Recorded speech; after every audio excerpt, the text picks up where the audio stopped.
Hola, buenas tardes, esto es Daily Tenant de Politicast. Hoy es miércoles 20 de mayo de 2020, son las 7 de la tarde y arrancamos.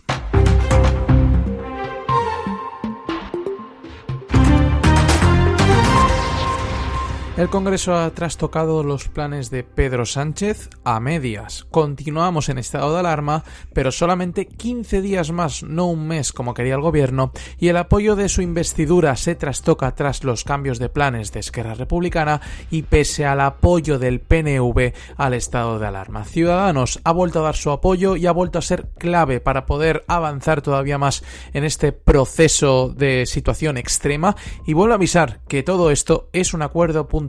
El presidente Pedro Sánchez llama a la prudencia para combatir una pandemia que todavía le queda un camino. Y la amenaza es especialmente aguda durante esta segunda etapa, en la que hemos entrado en esa desescalada porque aún hay cientos de contagios diarios que debemos detectar, atender y aislar. En consecuencia, lo que quiero decirles, señorías, es que la prudencia, la precaución, tiene que ser una norma de conducta en las decisiones políticas que tomemos entre todos. Hoy ha sido una sesión donde ha habido varios duelos dialécticos contra el gobierno por parte de quien se esperaba, tanto del PP, que ha votado en contra por segunda vez consecutiva, tanto como Vox, que es su tónica habitual como sabemos. Han llevado a la mayoría de los ataques al Ejecutivo a la gestión del virus y también a unas declaraciones de Pedro Sánchez asegurándose que el gobierno ha tenido una nota notable en esta gestión del coronavirus. Escuchamos a sus líderes, Pablo Casado y Santiago Abascal. Sus ocurrencias para tapar sus errores y explicar por qué la pandemia se ha ensañado más con España que con cualquier otro país del mundo son una estracanada. Primero era porque nos abrazábamos mucho, luego porque estamos muy envejecidos, después porque vienen turistas, a continuación porque estamos menos al oeste y ahora porque estamos tan al sur como Pekín y en línea recta con Nueva York. El gobierno iba conduciendo España únicamente mirando su agenda ideológica, ocultando información a los españoles y ha provocado la muerte de miles de nuestros compatriotas. Pero hoy todas las miradas estaban puestas en Esquerra Republicana, que ha confirmado su no al estado de alarma porque Pedro Sánchez no ha dado las competencias que necesita Cataluña para intentar un poco controlar esta desescalada, ir a fase por fase. Gabriel Rufián ha acusado al gobierno de haber lesionado el acuerdo de investidura de Sánchez anteriormente y ha dejado caer que ahora mismo el Ejecutivo pende de un hilo si no encuentra otros pactos. También ha asegurado que pactar con Ciudadanos es como dar un mal mensaje a la población. Esquerra Republicana pedía 5 cosas a cambio de 13 votos muy claras desde el minuto 0. A cambio de 13 votos. Y la respuesta del gobierno más progresista de la historia fue no. Ya tenemos a Ciudadanos. PSOE y Unidas Podemos suman 155 votos y en el debate anunciaron su respaldo en ese sentido Ciudadanos con 10, PNV con 6, Más País con 2, Coalición Canaria con 1 y el Partido Regionalista de Cantabria con otro más. Y también Teruel existe, que votará telemáticamente porque su diputado está enfermo y de baja. Las fuerzas conjuntas suman 176 escaños y falta uno, que es Compromís. Ha dado la sorpresa a su diputado Joan Baldoví acusando al gobierno de tener un mando único para controlar una situación que es de todos y ha dicho no a esta prórroga del estado de alarma. Se ha unido a PP, Vox, Junts per Catalunya, la CUP, un total de 151 actas que no llegan obviamente a la mayoría simple. En la abstención se han quedado, como lleva siendo habitual, Bildu, BNG, Nueva Canarias, UPN y Foro Asturias, que también han estado de baja por la COVID-19, es decir, unos 9 parlamentarios se han abstenido. Así que seguiremos en estado de alarma hasta el 7 de junio.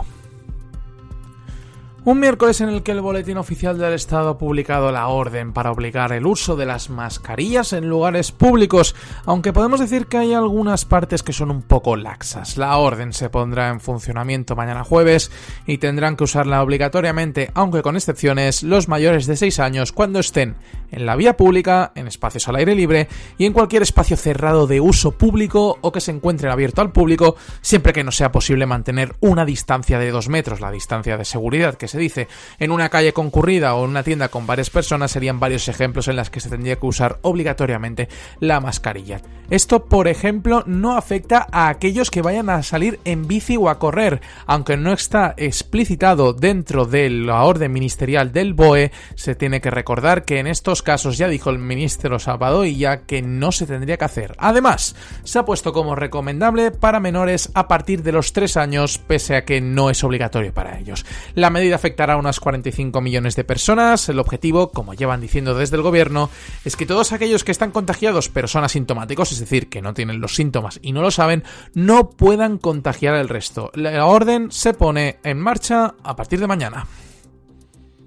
Abrimos capítulo europeo y es que la Comisión Europea hoy le ha dado un pequeño tirón de orejas a España y ha asegurado que el país debe anteponer la inversión en la sanidad pública y en la protección de empleos y empresas y dejar para más adelante la sostenibilidad presupuestaria. Lo ha dicho el vicepresidente Valdis Dombrovskis, que también es el comisario de Economía, al recomendar que de momento hay que invertir más en sanidad y empleo y que una vez que las condiciones lo permitan, lograr un equilibrio entre sostenibilidad fiscal y el estímulo de la inversión. La Comisión ha revelado problemas estructurales no solamente en España, sino también en otros países como en Francia o Italia, que vienen derivados de deficiencias en inversiones en infraestructuras físicas y deficiencias en la contratación y las condiciones laborales de los trabajadores sanitarios. También se indica que hay disparidades regionales en términos de gasto, recursos físicos y personal y que la coordinación entre los distintos niveles de gobierno no es siempre efectiva. La Comisión Europea advierte también que España sufrirá un aumento de los altos niveles de pobreza y de exclusión social,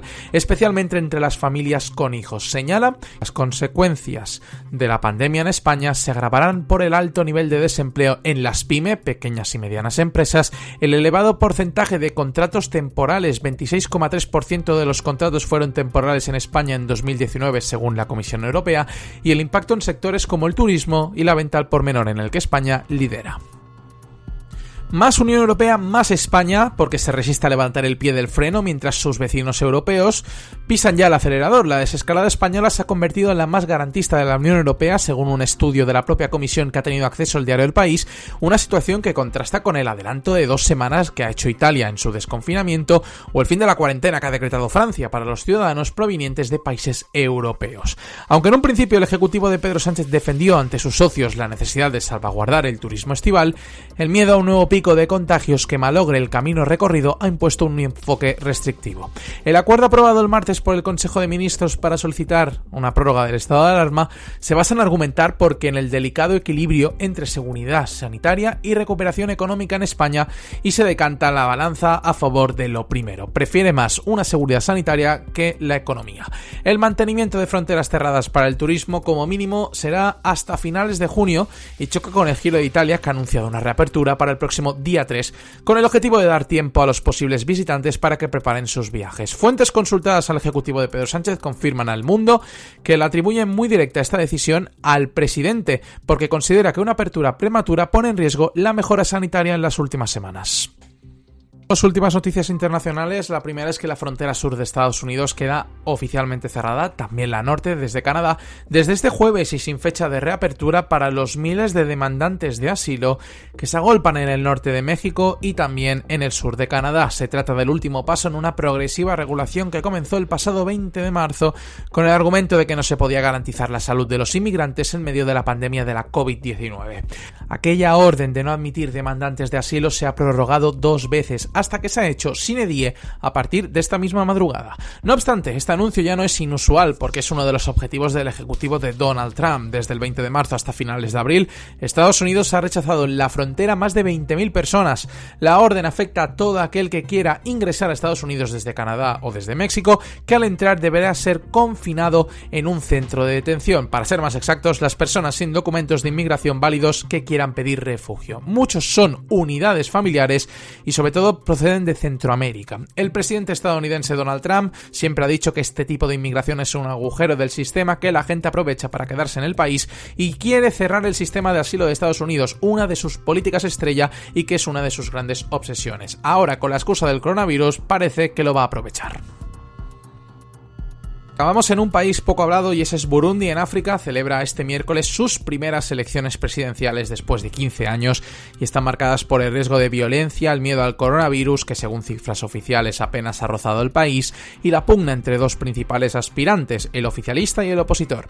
Habrá un nuevo presidente y es que se acaba el poder de Pierre Nkurunziza, quien, si bien en un primer momento amagó con volver a presentarse, finalmente decidió retirarse. Este presidente ha estado los últimos 15 años en el que ha habido también unas cuantas denuncias por parte de Naciones Unidas por sus políticas dictatoriales. El reciente ciclo de violencia política comenzó en 2015 tras la designación del propio Nkurunziza como candidato a un tercer mandato y no se ha detenido hasta ahora. Manifestaciones reprimidas con violencia y asesinatos de opositores y militares vinculados a un intento de golpe de Estado abrieron el último periodo oscuro en la historia de este país de unos 12 millones de habitantes, que durante esta época se ha cobrado la vida de unas 2.800 personas según datos oficiales.